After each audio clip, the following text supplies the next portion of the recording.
it's Toothpickings. Welcome back. You're not supposed to welcome vampires, so that's getting off to a rough start already. But I'm glad you're here, and I'm glad we've reopened this dialogue because I have something really important I want to talk to you about today.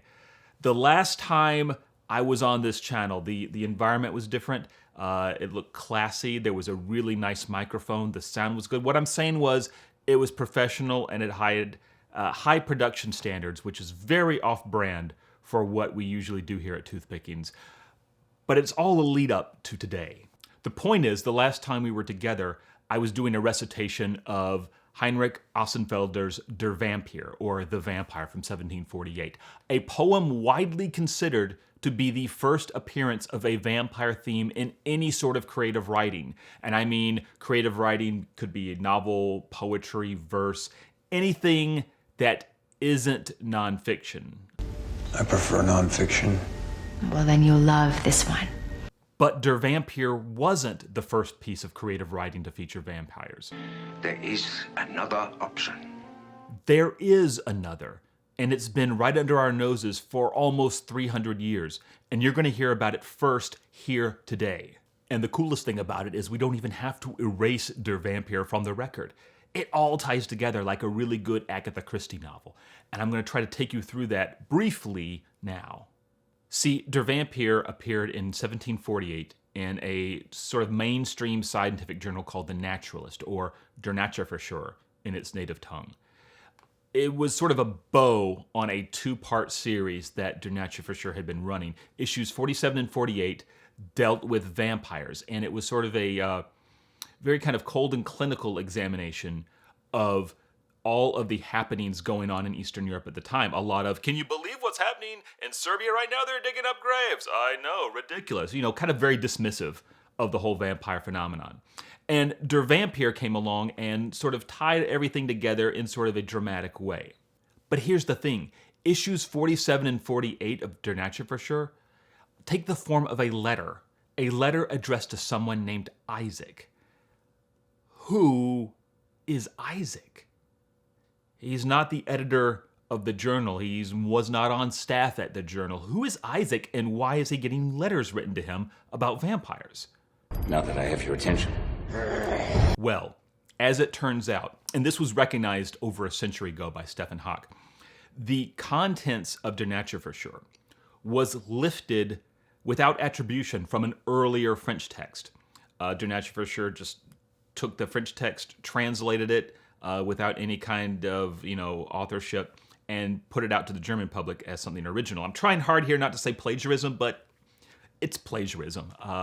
This was done a lot in early vampire works, certainly not exclusive to Der Naturforscher. And I'm not here to shame them for not citing their sources, although you should always cite your sources. And side quest, some other time, I'll tell you about someone who did not cite me and how that worked out for them when they didn't cite their sources. Cite your sources. Back on track. This earlier French text that was dismissive of vampires and kind of discussed them in a cold scientific way, it was called Lettres Juives, which is the best French you're going to get out of me. The Jewish letters. This is an epistolary novel. A what? An epistolary novel? A novel that takes place in letter form, just like Dracula would hundreds of years later? My gosh, tell me more. Well, the characters, including Isaac and Aaron, who are writing letters back and forth, are fictional. Isaac is a fictional character being written a letter by another fictional character named Aaron. They exchange letters back and forth over the course of hundreds of pages that forms a loose story. The Jewish Letters is a work of fiction that has vampire themes in it. Vampires are brought up again and again over the course of this story, and I'm not even showing you most of the instances. I just have a selection of them here. Is there a real vampire present in the story? No. And I am also profoundly disappointed that the first vampire in a work of fiction is not a walking, talking revenant. I would love that. We got to start somewhere. And where we're starting is in this novel, where vampires, not something vampire-like, not a metaphor, vampires that get up out of graves are being discussed by fictional characters. I would love if someone would show me that this novel from 1736, which predates Der Vampir by 12 years, is either not truly a work of fiction deserving of this designation, or somehow is predated by something even earlier that nobody has been able to mention yet. Because if this is true, if I'm right here, I'm going to have to write a paper. And I don't want to write a paper. There's 100 things I would rather do than go through MLA formatting just to find out that the journal wants APA formatting. Fuck you! If you want to be taken seriously in academia, you need to exit a room with a little more decorum. The point is, this is new information. You should cite your sources. I'm citing mine, Stefan Hawk, with an assist from Hans de Roos. I would not have even come across this information had they not put me on this path. I think I have to write a paper now. Oh, God, I don't like writing papers. None of this diminishes Der Vampir.